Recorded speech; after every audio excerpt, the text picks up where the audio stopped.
Apa sampean? Ulun ora nrimakake. Ora nrimakake perkara apa? Perkara kita nggone swani kalian panjenengan ing Wang Pikulun Bathara Guru. Bagong bali apa ora? Ora. Kita bali ning jagat apa ora? Taun-ana windanana nek gamelan Lokananta ora mudhun ana ing ngalam donya ning ngarang kadempel aku ora arep tekan dindi. Tegese kita wani kalian panjenengan ulun. Apamu sing tak wedeni? Ayo metu nang repat kepanasan tak bondo tanganmu tak rangket sikilmu. Tak lebokake ning kawah Candra Dimuka. Oke, dikur aku wedi wong karo kowe. Apa dikur aku wedi karo kowe? Truk, Bathara Indra tandangi. Aku sing nandangi Bathara Guru. Yo, manut wae.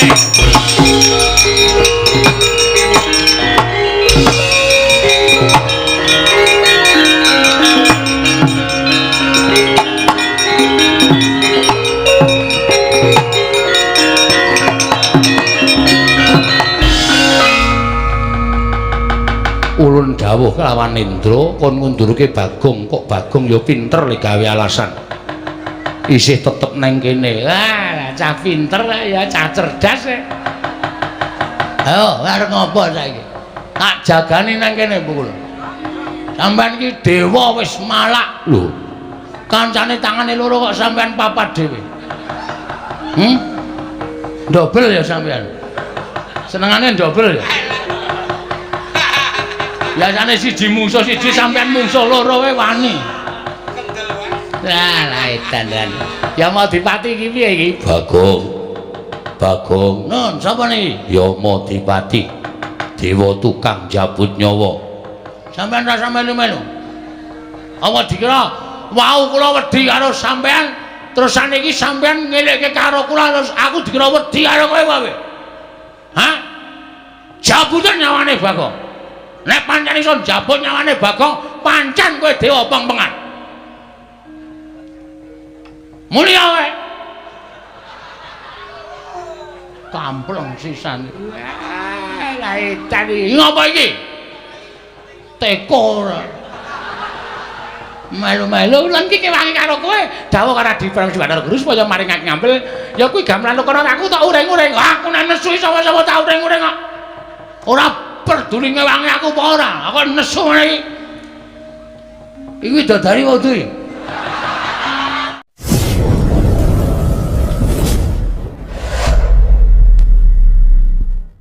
Ana kawan Petro, ulun ora mlayogyani, ulun ora maringake. Mboten maringaken. Ora Petro. Nggih sampun mboten napa-napa. Gong, piye iki? Piye? Sukses ora? DPD saiki apa engko? DP. PD ora. Di DP saiki apa engko? Nek wis siap DP-nen. Ning wong iki gamelan Lokananta iki ora dikeparengake tedhak ning jagat, ora entuk diboyong ning Karang Kadempel. Bagong, Nun, gamelan Lokananta mboya entuk diboyong marang jagat. Mboya entuk diagem dening bapakmu ning Karang Kadempel nggone bakal ngruwat papan wisata ing mapan ana ning Karang Kadempel Bagong. keterangane pokoke intine gamelan Lokananta ora entuk di gawa ning jagat, ngoten? Iya. Nek nganti kula lapor Bapak, Ulun ora wedi. Ulun ingkang bakal tanggung jawab. berarti sampean mboten ajrih kali bapak kula. Ora wedi Bagong. Nek ngonten timbangane kula bali ning ngenten mawon. Entuk ora entuk ajeng kula suwun ngambil. Nek nganti sampean mboten Biar mengentukaken maringaken gamelan Lokananta kula boyong wonten ing alam donya.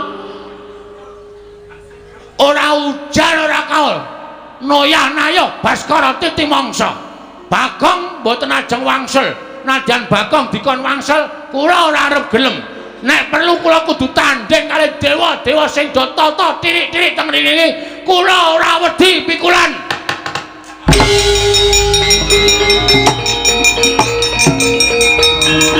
Minggir truk. Kowe biasa iki.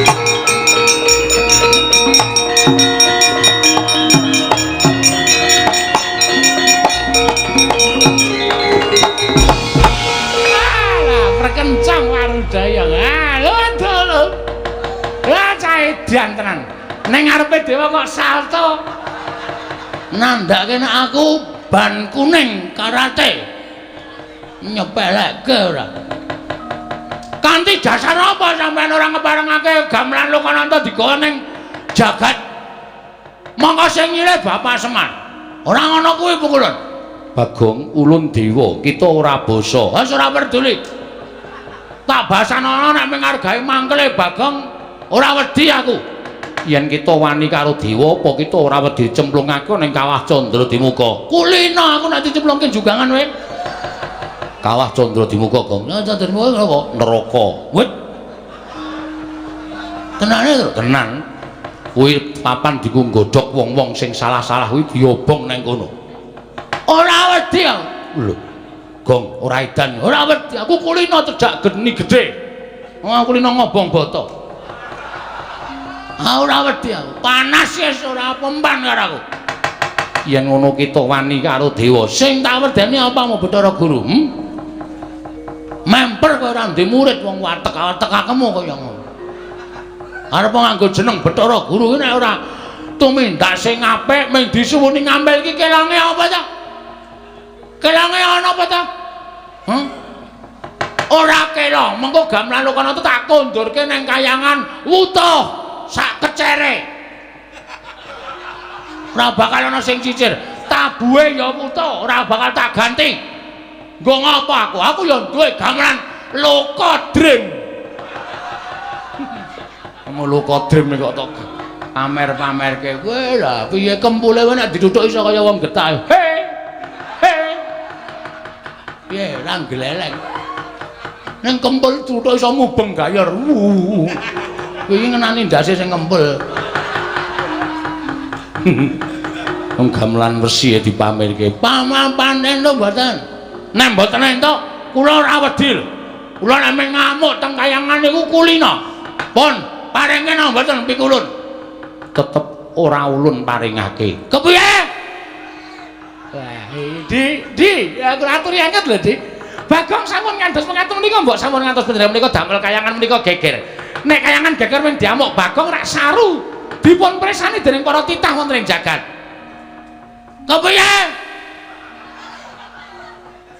Barana pinanggas. Sampeyan muni piye? Bagong gamelan Lokananta ora tak paringake.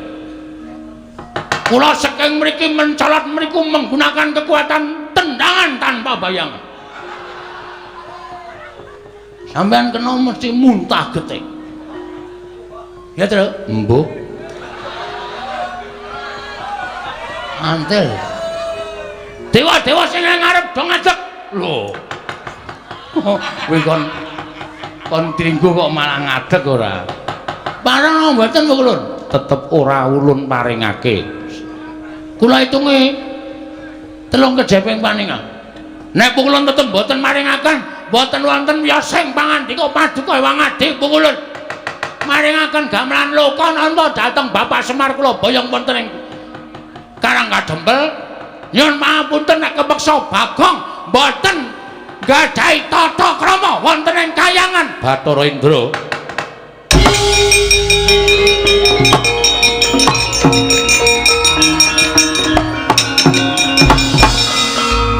Bathara Indra kula wonten dawuh Kulun. Sira ulun dawuhi menika kula ketutupan tiyang kathah sanget. Petruk minggir aku ngarep tutupi. Bangke tutupi Indra aja nganti metu. Metu entek-entekke kuwi bintang film e. Aja nganti metu, Tru. Bathara Indra, kita bakal nampa duka saka ulun yen kita ora enggal mangsuli kelawan Bagong. Bathara Indra niki ngestaken dawuh ulun. Angka catur. Anake Bathara Guru ki pira? Akeh Bagong. Sapa wae sing mbarep sapa wis? Ulun dhewe mboya apal. Aku dene apal kowe anake Bathara Guru Papat kok karo mbarepe kok ora apal. Ulun ora ngerti. Iki piye kok malah do cacah jiwa iki piye iki? Wong arep tantang-tantangan kok malah takon mbarepe sapa, ragile sapa, mbarepe sapa ya wis ben mbarepe wis nyambut gawe, ragile urung nyambut gawe ngono wae sampung. Bagong kok dituruti ora. Napa sampean? Ulun ora nrimakake. Ora nrimakake perkara apa? perkara kita nggone swani kalian panjenengan ing Hyang Pikulun Bathara Guru. Bagong bali apa ora? Ora. Kita bali ning jagat apa ora? Taunana Windanana. Nek gamelan Lokananta ora mudhun ana ing ngalam donya ning ngarang kadempel, aku ora arep tekan dindi. Tegese kita wani kalian panjenengan ulun. Apamu sing tak wedeni? Ayo metu nang repat kepanasan tak bondo tanganmu tak rangket sikilmu. Tak lebokake ning kawah Candra Dimuka. Oke, dikira aku wedi wong karo kowe. Apa dikira aku wedi karo kowe? Truk, Bathara Indra tandangi. Aku sing nandangi Bathara Guru. Yo, manut wae.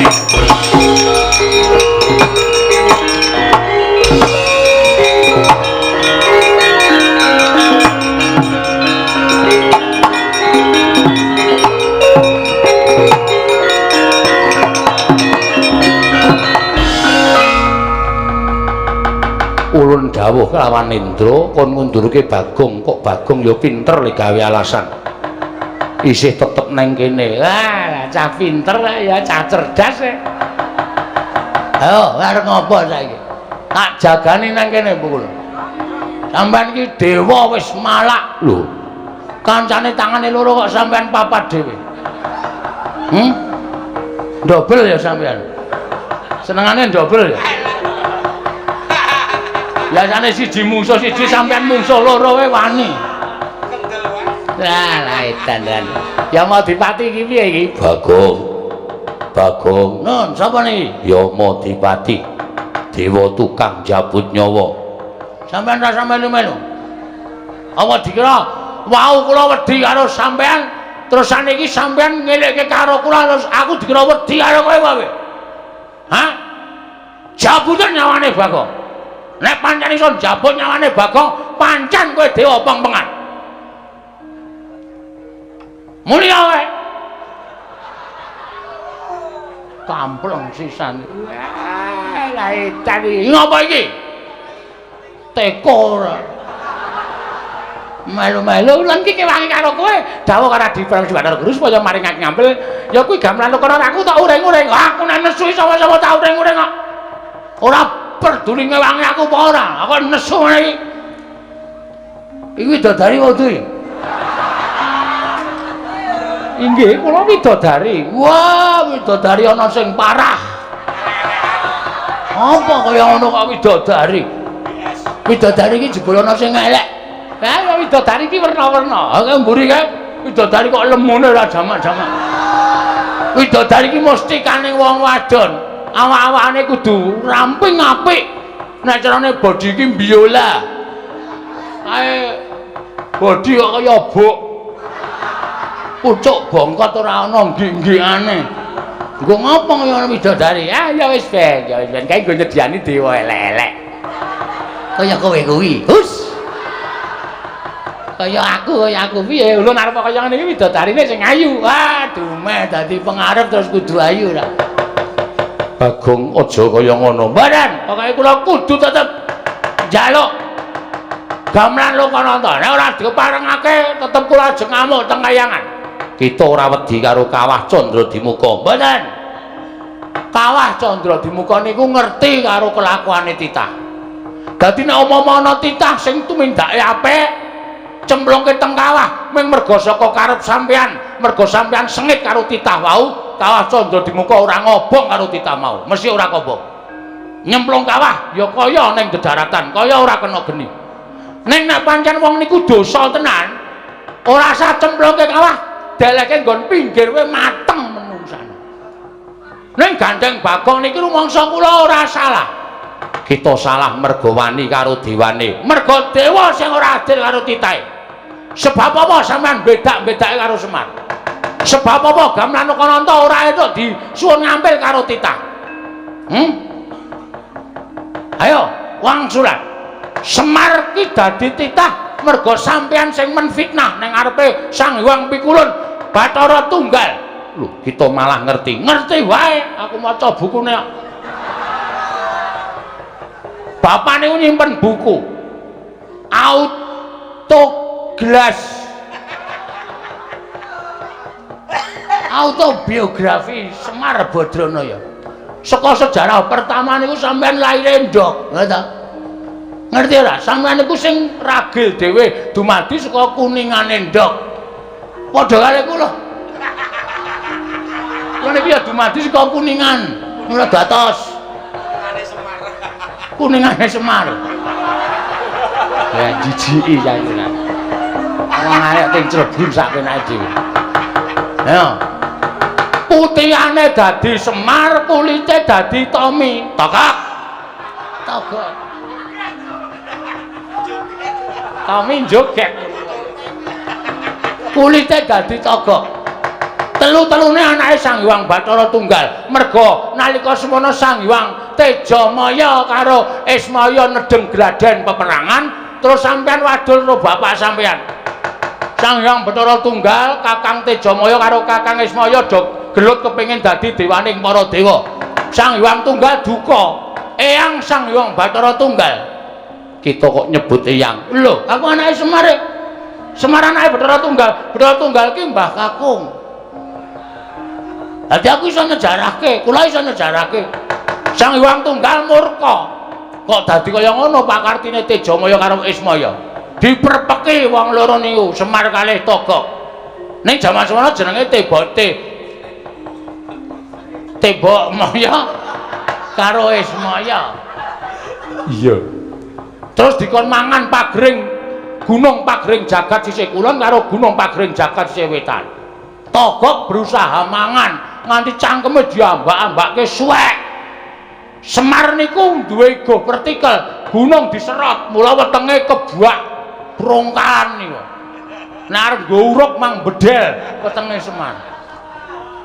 Terus do didukke ning kayangan. Kowe leha-leha dadi dewaning para dewa. Semar ngrekoso ning jagat ning kepengin nyuwun ngambil gamelan. Ora entuk iki terus saiki keadilanmu menyang endi Pukulun? Keadilanmu menyang endi? Sampeyan ora tresna karo sedulur, sampeyan ora tresna karo sedulur sing mangsia-sia urip ning jagat. Ming disini gamelane kok ora entuk. Wong kok le malak men kok. Ya Modipati, ajar kowe. Macem-macem. Aku dong tutuk le koja. Inggih. Ngono. Lho, ya Modipati. Aduh Pukulun kula malah tratapan. Kowe jajal njabut nyawaku. Aku isih urip kok jabut untumu modal. Ompong kabeh kowe. Ya ngati-ati lho ya Modipati, ngati-ati. Sembrono tenan. Kok tekan semono kok mung ngitung kowe. Nek Semar karo Tejamaya anu Siwa Togok gelem dadi dewa, kowe kapan dadi dewa? Ora kelakon kowe. Ora kelakon ana Sang Hyang anu Manikmaya, catur bojo. Nilakanca. Ora ngajar to karo dewa kok ngunekke sapinake dhewe. Sang Hyang Purwacarita, Purwareja, Purwakerta. Ora ana. Mangsane ora. Ning kok saiki mbareng dadi dewa sombongmu minta ampun. Kemewat kaya ngregem jimat. Awa dikira titah kaya Bagong Irawani gawe kisra kayangan. Tak enteni telung kedheping paningal, kowe ra meneke gamelan Lokananta, aku ngising sanggon-gon.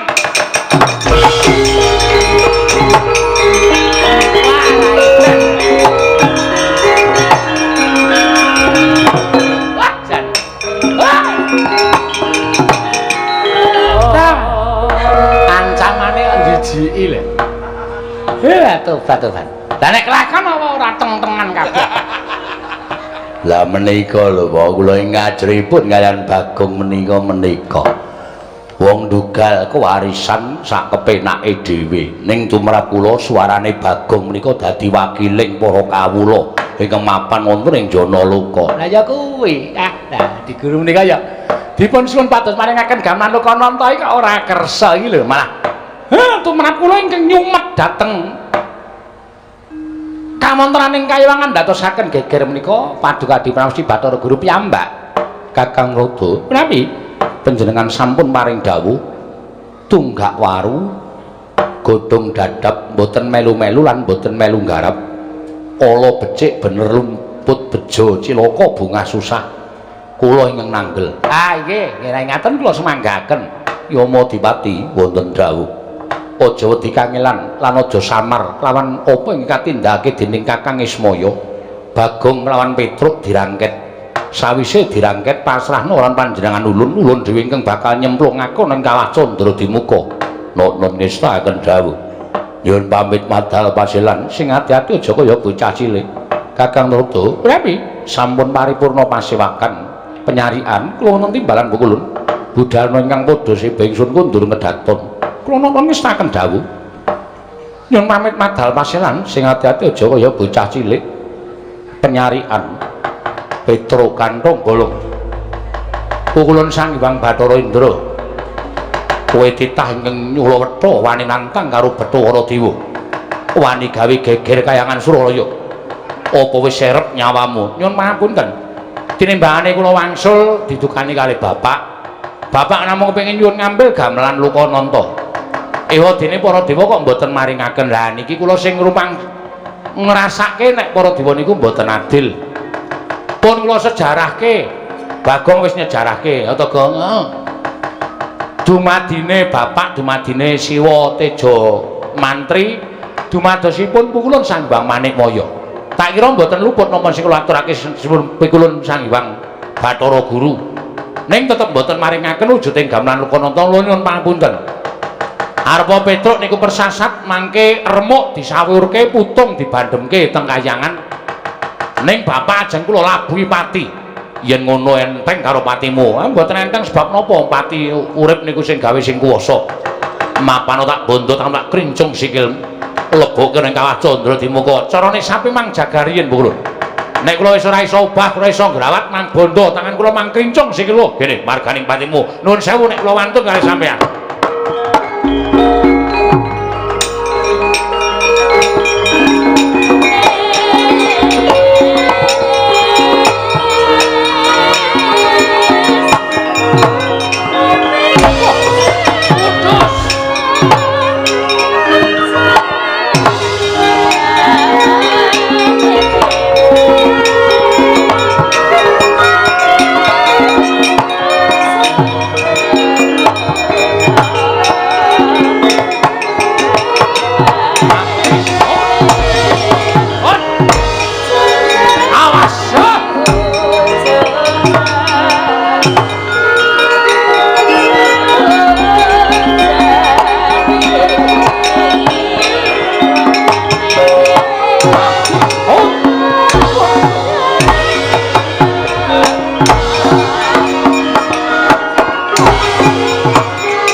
Kakang Bathara Indra Yayi Bathara Brahma ora usah dadak nganggo petungan yen dipetung anake Semar ku ya tanpa beda para Jawata mula ora aneh yen to kekuatane ngedapi-dapi mula tak suwun Kakang Bathara Indra nggunakno daya kekuatan utawa pusaka supaya enggal rampung nggone ngendarat kelawan Punakawan Bagong lan Petruk tibanana pusaka kadewatan Slendra Bawana.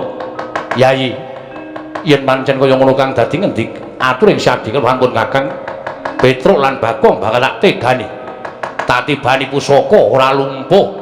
Petruk lawan Bagong meguru karo anake Semar mangsa Baraka Kakang Bathara Indra.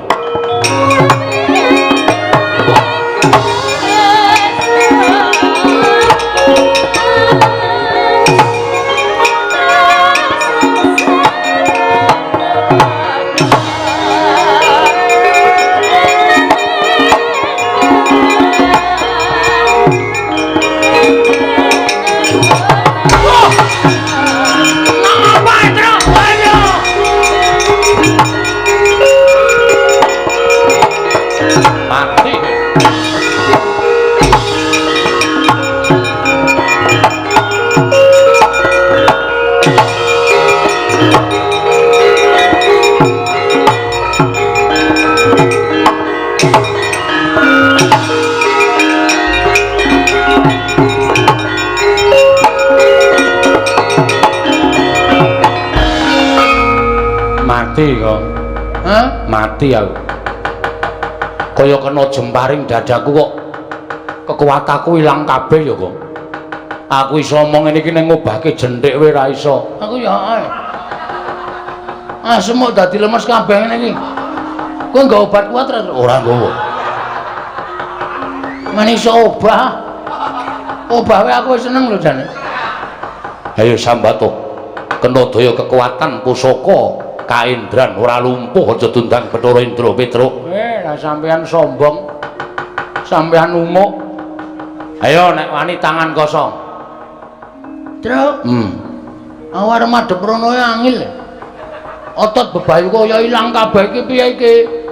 Mentari mata ta sing ketap-ketip. Wah cilaka ya aku ya ngono iki. Wah wis mati iki cecok cemplungke kawah Candra di muka. Ora sawedi karo mati le. Nek perlu awak dhewe mbelani bapak tekaning pati, awak dhewe nyemplung kawah. Nek pancen awak dhewe engko petungane karo sing gawe urip ki ora salah. Kawah Candra di muka ora mempan mobong karo awake dhewe. Tenane? Tenan. Kuwi buku ngendi sing ngomong ngono kuwi? Lho, nyatane daring para kiai, para pepundhen nek wong ora salah cemplungke kawah ki genine ora kuat ngobong karo awake dhewe. Muga-muga ngono ya, Tru. Ha iya. Ayo saiki nglawato. Kula mboten saged nek pancen sampean kendel tenan. Ayo. Mangluari kekuatan samsing tiba teng awak kula. Ayo. Aku culke, kayak ana kekuatan Bathara Indra sak-asik kaya. Wila suarane Bagong kok isih kaya ngono. Sapa kuwi? Bathara Brahma. Weh. Kowe dewa apa kowe? Dewa geni. Nek aku nylereke. Lho.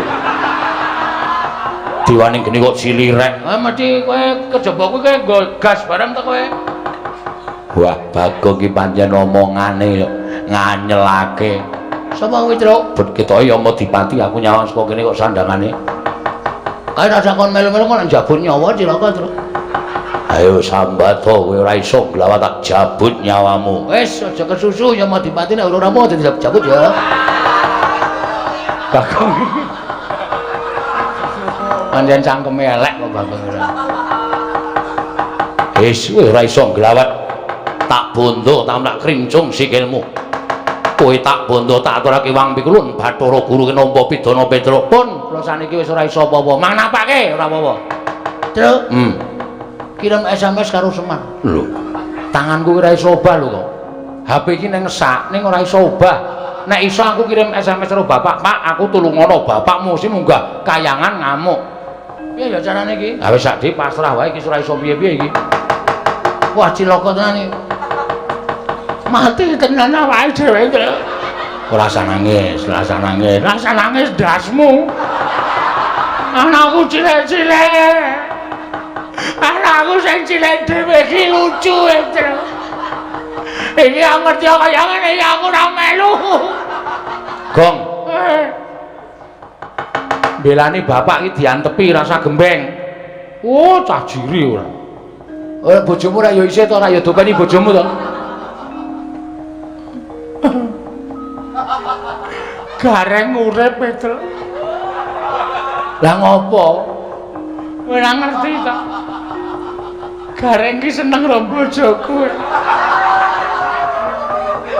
Oh, berarti lamun nangis iki wis melang nek bojomu dipek gareng. Ora apa-apa men gareng men kecingkrangan uripe. Nguripi bojo siji wae rekoso karo bojone loro aneh-aneh ora. Wis diantepi atine. Oke. Semangat. Semangat. Mati ora apa-apa. Wah ya aja.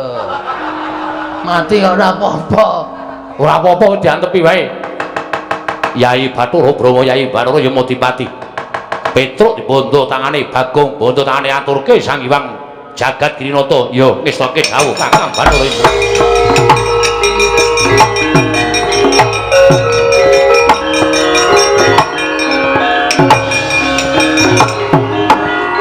Wis dibondo tangane dikerincung sikile ora iso nglawat. Ayo saiki mara gage Sumbara. Iki oleh-olehan yen to titah bakal wani marang kadewatan. Wis kok iki. Dian.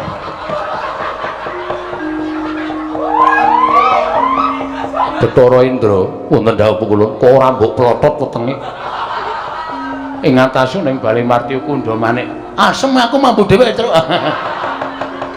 Mumet aku. Salah ya ora. Edan kok kowe iki ora.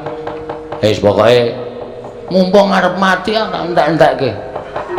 Ndak engko malah dadi sangu malah ora prayoga. Kita bakal ulun cemplungke ning Kawah Candra Dimuka. Mboten wedi, kula mboten ajri. Mang cemplungke teng Kawah Candra. Cemplungke saiki. Nyakit. Licik kowe Bathara Guru. Nek pancen wani ayo aku balekno kekuatanku kaya mau. Obrak-abrik tenan kaya. Ora wedi lho Bathara Brahma, Bathara Indra, Bathara Yamadipati.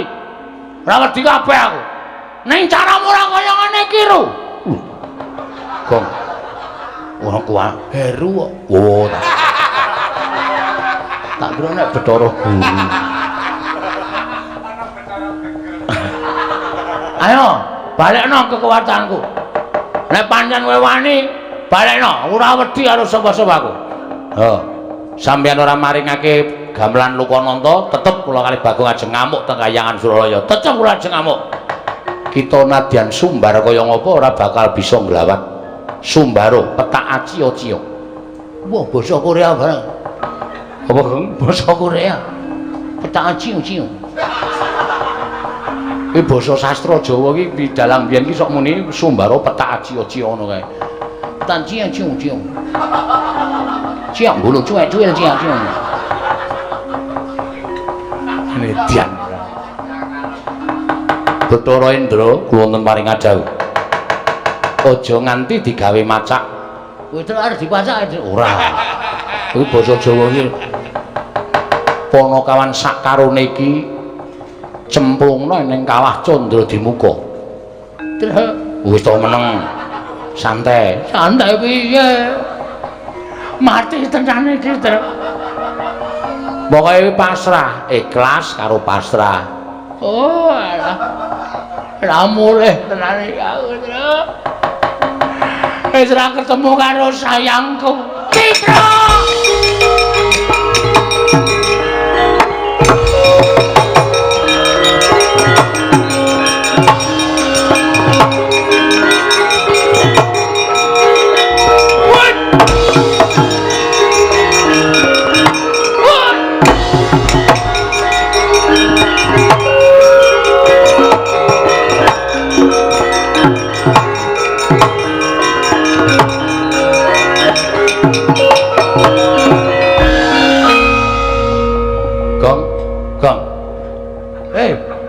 Wis mateng po? Ora kok. Kok awake dhewe kok ora iso ngrasake panas ta iki, Gong? Padahal ki wonten geni kaya ngene, Truk.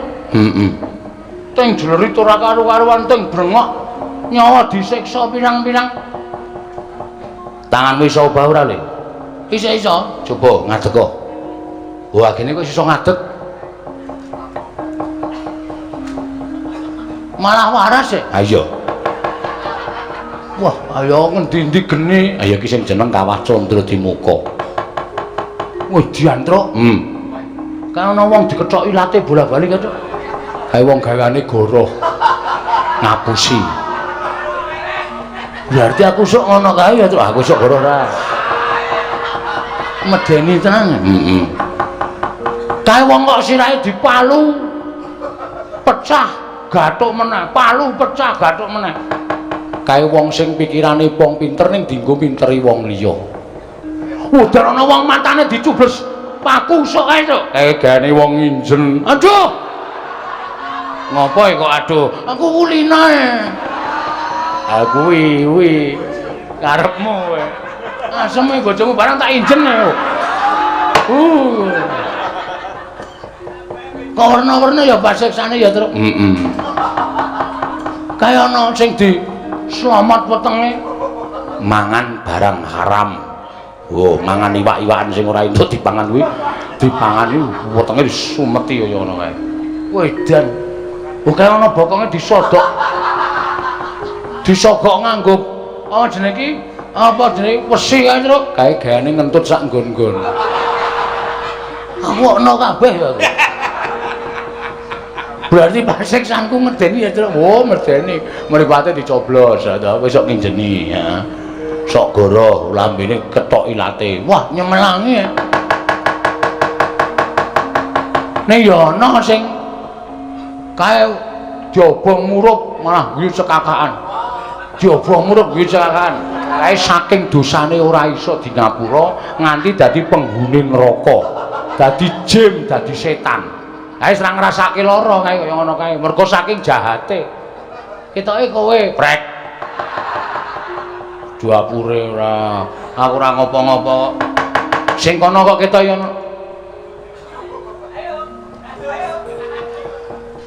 Gong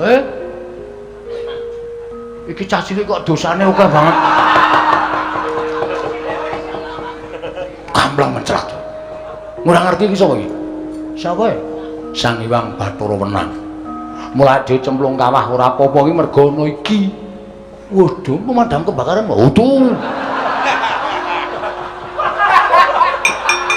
Kok ewek lambemu lho. Kok karo geni kok endele ra jamak-jamak ini ora pemadam kebakaran ora ana to. Gong tak omongi.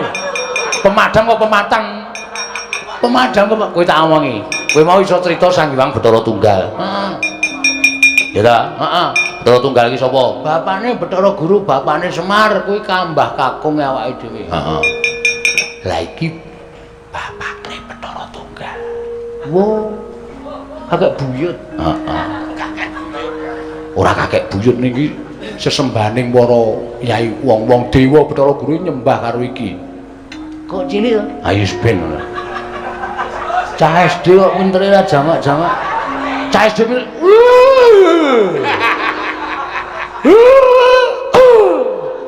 ngapa ya, Truk? Jengkel karo aku. Kowe meneng rasah cerewet, aku tak matur. Oke. Wong guru nyambung rebut tak sikut cangkemmu kowe. Meneng. Ya. Radong meneng ndak engko adek kualat. Ya. Bekti kula bukulun. Iya iya. Petruk ndak tampa, pangestu ulun tampanono. Dadi wiraswara apel.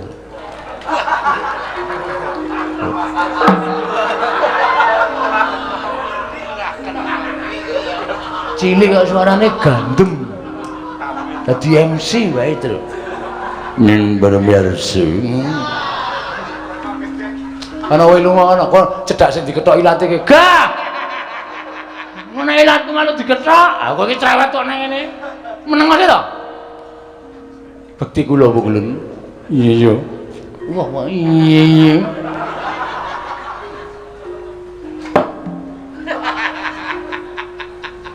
Petro dalem bukulun. Marmane kita ora ngrasake panas mergo saka daya ulun. Nggih, kula sampun ngertos. Wedan. Ampun. Wis meneng. Ulun sak pejagung kelawan jeneng kita, nedyan mitulungi kelawan jeneng kita Petro. Kula, iya Petro. Mergo apa ingkang dadi karepaning bapakmu mau becik dene Bathara Guru kesasapan tumindakan para Budi Candala. Bathara Guru ingkang duwe watak sewenang-wenang dheweke ngrumangsani dadi diwaning para dewa tumuli ora tresna asih kelawan titahe kuwi kleru nggih Bu kula. Mula ulun ingkang bakal paring pitulungan kelawan jeneng kita matur sembah nuwun tanpa pepindhan.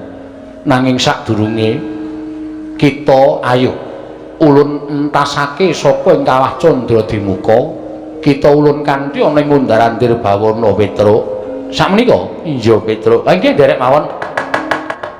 Kebat kita tut wuntat kan laku janta ulun munggah ana ing Ngundaran Dirbawana. Sawetara bakal ulun paringi kanugrahan lan kita kudu bisa minangkani apa dadi utusaning Semar mboyong gamelan Lokananta. Nanging ngaten paramulun kula ratun derek, monggo ulun kula derekaken Petruk bareng kelawan panjenengan ulun. Nggih. Kebat kita tut wuntat kan laku janta ulun munggah ana ing Ngundaran Dirbawana. Sawetara bakal ulun paringi kanugrahan lan kita kudu bisa minangkani apa dadi utusaning Semar mboyong gamelan Lokananta. Nanging ngaten paramulun kula ratun derek, monggo ulun kula derekaken Petruk bareng kelawan panjenengan ulun. Nggih.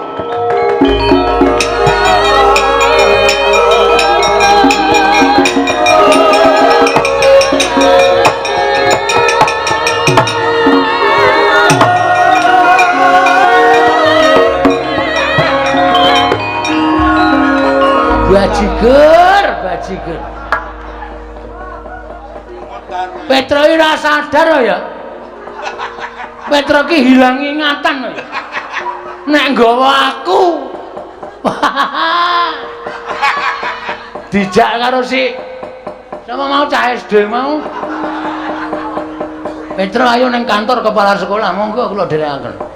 Lah kok lali nek aku nang kene. Weh, lah penyakit. Wis, piye iki aku nang Kawah Candra Dimuka mongko ora ana sing mitulungi karo aku. Gom, yo. Mangkat. Kae uteke ra dinggo ya, Jan. Komeng yo mangkat. Kowe iso mabur ki mergo apa, Truk? Aku ki ra iso mabur ya, Nyok. Ulun piye Petruk? Bagong mboten saged mabur. Ulun lali.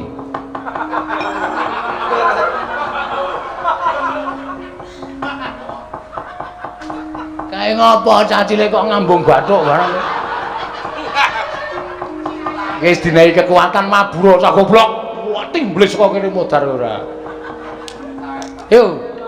Nanti. Mas Tunama Sidam sekaring bawana langgeng Petruk wonten dawuh Bu Kulun. Aja kaget ulun ingkang mitulungi kelawan jeneng kita duk nalika kita manjing ana ing Kawah Candra Dimuka. Inggih. Malah kula dereng ngaturaken panuwun kaliyan Bu Kulun Sanghyang Bathara Menang. Kula ngaturaken panuwun ingkang tanpa pepindhan Bu Kulun. Mbaya ora dadi ngopo Petruk. Bagong dalem ulun ingkang mitulungi kelawan jeneng kita saka Kawah Candra Dimuka. Ngaturaken panuwun ingkang tanpa pepindhan Bu Kulun. Dene Paduka Hyang Adi Bu Kulun Sanghyang Bathara Menang sampun ngentasaken kula saking pasiksan Kawah Candra Dimuka. Iya Bagong, mboya dadi ngopo? Nun. Mboya dadi ngopo? Mboya ya ora. Hah? Ora dadi ngopo dadi mboya dadi ngopo. Wah, basa dewa angel. Ayo. Pukulun, ulun, kita, mboya, punapi. Punapi apa? Punapi gledekan. Tonyo muntir ndasmu. Lu karo kakangne kok kaya ngono to. Oh iki apa-apa ditok rungokke kata omongke. Punapi iki apa? Punapi iki apa? Mboya dadi ngopo? Mboya dadi punapi. Ngono. Oh nggih. Bagong, dalem punapi? Lho. Pukulun, pukulun karang kuwolak-walik. Anane kita lawan Petruk ulun tulungi. Sarta ulun papanake ana ing Ngundaran Dirbawana. Merga ulun bakal paring sewiji-wiji kelawan jeneng kita. Lho terus dina iwine. Kuwi ditandur nang dasmu iki kok. Truk iki kayangan cangkeme sing apik lho, Truk. Ah soalé kowe iki ngeyel, goblok tur ngeyel ora. Asik. Ya ora asik ngopo? Kok ngerti-ngerti njur asik iki. Para widodari pikantuk bakmi. Ah iya. Ora masalah berarti gledekan mburi mau, Truk. Heeh. Grombyeng. Hati-hati metu, pecungul. Piring. Heeh. Bagong, Dalem kita aja sembrono. Yen nganti kita sembrono nyawang kang ora-ora, kayangan Kundarandir Bawana kuwi kebak walat. Apa kita kepengin wuta? ampun. Punape? Pukulun. Pukulun.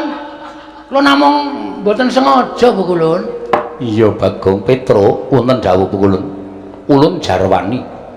Jarwani sapa? Jarwanto, Jarwani, Jarmiyem. Platrae atuk. Aja. Jarwani ku ulun kandhani kok Jarwani kok kulawarga ora.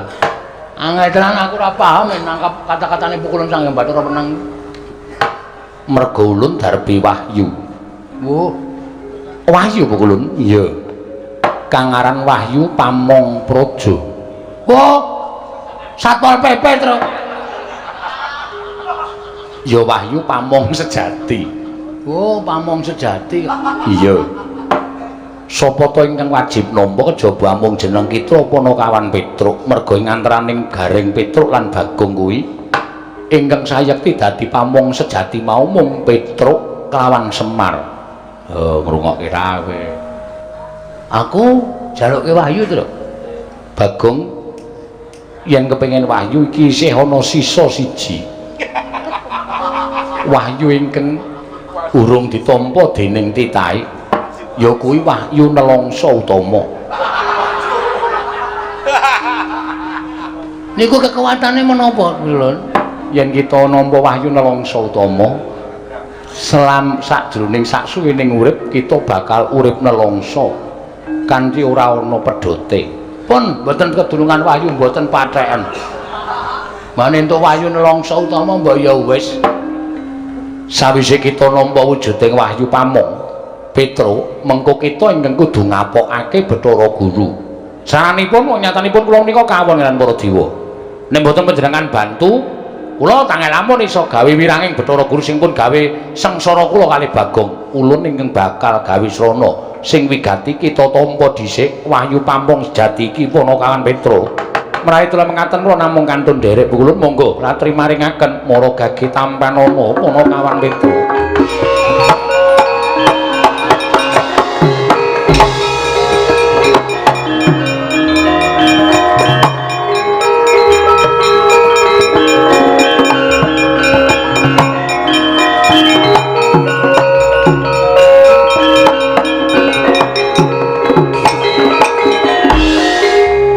Wis manjing ana nganggo kita Panakawan. Ora Gong. Ora. Kaya lampu klip. Terus langsung manjing ning awakmu. Wah, yes iki. Wong iki nek nrimo lelakone sarwa ikhlas, sarwa sabar, lho ora gleleng. Entuk Wahyu Pamong sejati. Luar biasa. Biasa di luar. Iya. Nyenengke pokoke kowe, Truk. Iya. Lah terus kula le ajeng. Sik, Truk. Iki gledekane liwatne, Truk. Heeh. Kok wirawin iki bakul apa ya? Ora ngerti aku. Terus saking kula ajeng males ngudi tuwuh lara wirang kula kaliyan Bathara Guru Petruk lawan Bagong. Kita padha megenga napas ulun ing bakal nyebda lawan jeneng kita Panakawan sakarone. Wujudipun menapa ulun? Wis kita manut lan panjenengan ulun Panakawan Petro. Sigra megeng napas Panakawan kekalih tanggaping gati Sang Hyang asih prana. Eling-eling Jawata sak ciptane dadi sak sedyane ana. Ilang wujuding Lurah Petruk saha Lurah Bagong. Satring Madukara miwah satring Jodipati dadi kaget kadrakasan Lurah Petruk kantong bolong wae.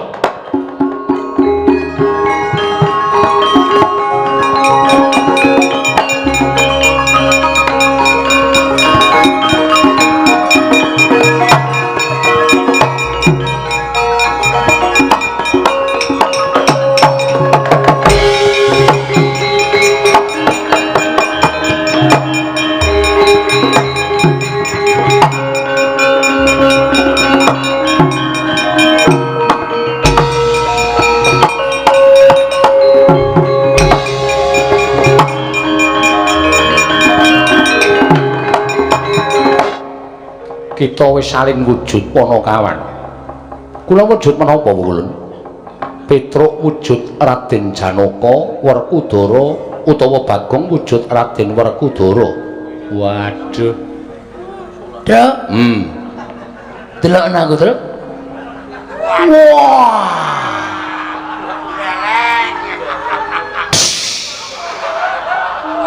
Ngopo kok gembos bane iki? Werkudara iki sing duwe mesti muring-muring iki. Kae Werkudara apik-apik kok minggu walikan Bagong. Diampot kae ngene. Panakawan wonten dawuh kita wajib nganggo ukarane Arjuna apa dene Werkudara.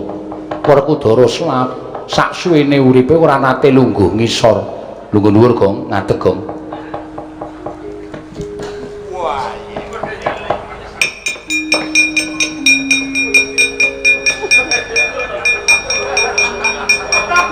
Ane kleru.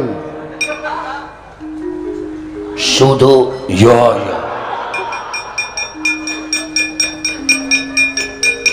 Arjuna wonten maring dawuh pukulun. Yen Petruk memper merga suwarane tiru sapa-sapa bisa. Arjuna wonten maring dawuh. Raharja saprapta kita tansah pinaringaning kawidadan. Nering sambi kula kepareng kula ngaturaken sembah sumangga ming pangabekti kula kunjuk ulun. Wah, durung. Ngampet tambegan ket mau. Werkudara.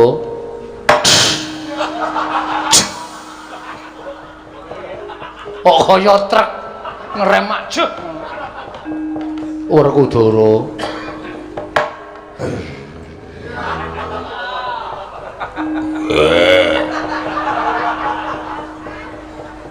Aku nyebute piye, Tru? Kakek wenang. Kakek nenek. Kakek wenang. Kakek wenang. Ora Jawa. Wah, iso jeblok wetenge, Tru. Dampet wis dadi dapukane dhewe-dhewe kok. Padha Raharja saprapta kita Werkudara.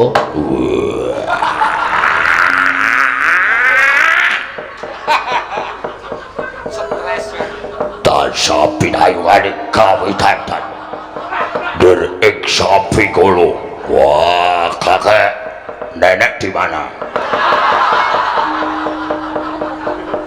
Wah, sembrono, Gong. Wah, sudet. Iya. Arep nyudet wae iki. Kita ulun utus mekaten Bu Kulun, mekaten. Ora mekaten. Werkudara ki ora basa. Oh iya lali. Mbok kongkon menangati kakekku ora Budalo. budal numpak om. Sing ngene wae, Gong. Piye? Kowe ora usah omongan, aku sing omongan aku ndak ketara. Wes. Role. Aku kepengin dadi artis kok ora entuk omong. Ya ning ngomong ning sithik-sithik wae. Ha iki nek kowe omong konangan kayangan walah merkoso. Budalo marang kayangan Suralaya.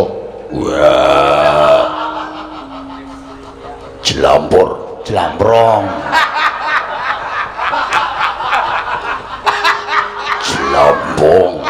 Jlambrong kok jlampong. Jelambrong. Wonten dawuh Kakang Mas. Didhawuhi budal ilang Suralaya.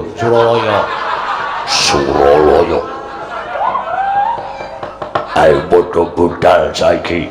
Kakek wenang. Aku njaluk pamit.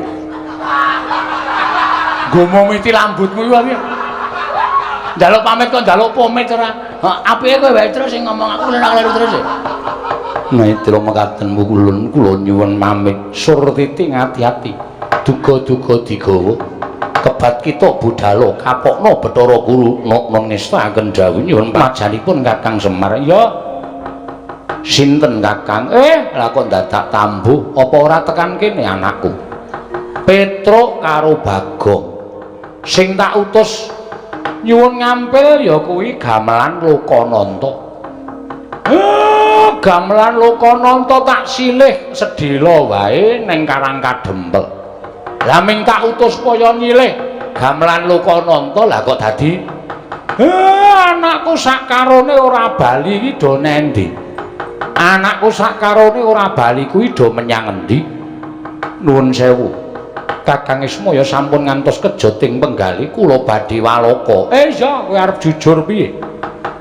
Sekawit Petruk kaliyan Bagong panci sowan wonten ing Kayuwangan nyuwun ngampil gamelan Lokananta.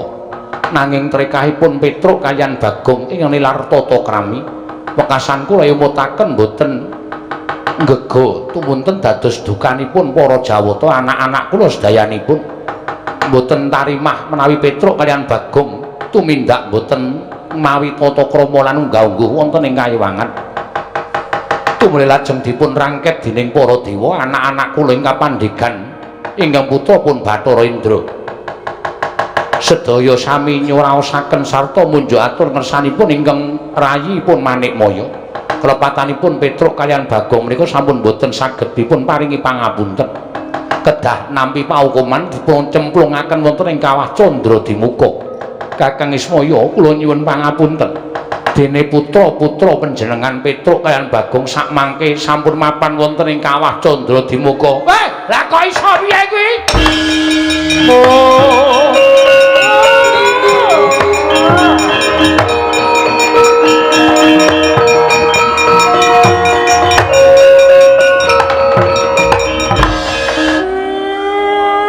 Petruk. Bagong kowe lah kok ora kenyono-nyono ora ngimpi apa-apa kok aku kelangan karo anakku sakarone Petruk Bagong. Matimu ora mati siya le. Kowe mbelani karo wong tuamu ning apa Semar ya ming arep meneng wae nek anakku loro dadi korban. Nggonmu wong kepengin nyuwun ngampil gamelan Lokananta. Kowe nendi le anakku Petruk karo Bagong?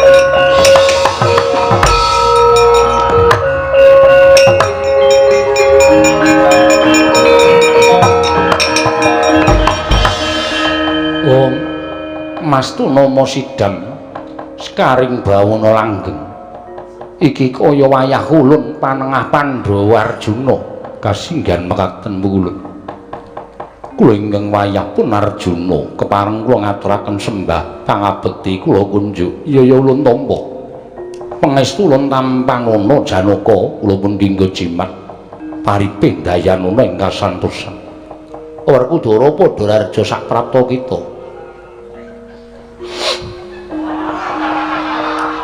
Werkudara padha raja sak prapta kita.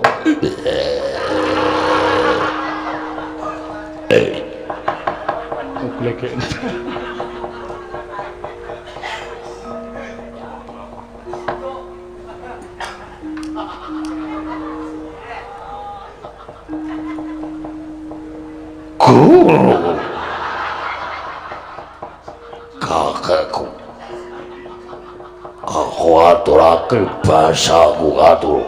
Iya Werkudara ulun tampa pangestu ulun tampanana Tak gegem tak unyet-unyet.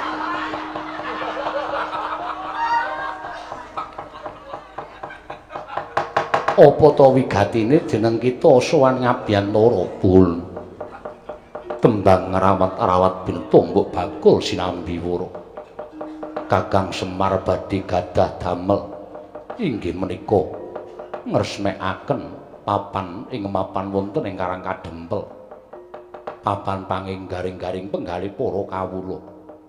Tumuli utusan kaliyan atmajanipun Kakang Semar inggih menika Panakawan kula Petruk kaliyan Bagong. Nanging nggo sepriki Petruk kaliyan Bagong boten wangsul dhateng Karang Kadempel Pukulun.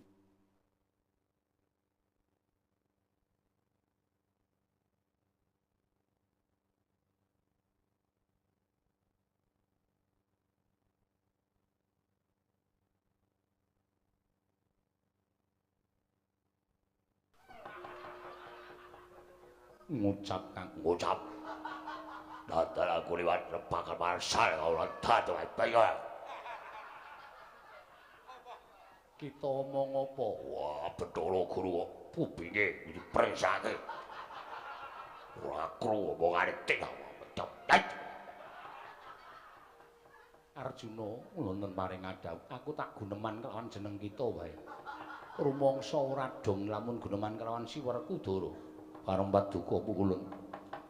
Kita ulun jarwani. Lamun Petruk kelawan Bagong samengko wis mapan ana ing Kawah Candradimuka merga ulun ingkang paring paukuman, ulun cemplungake ing Kawah Candradimuka.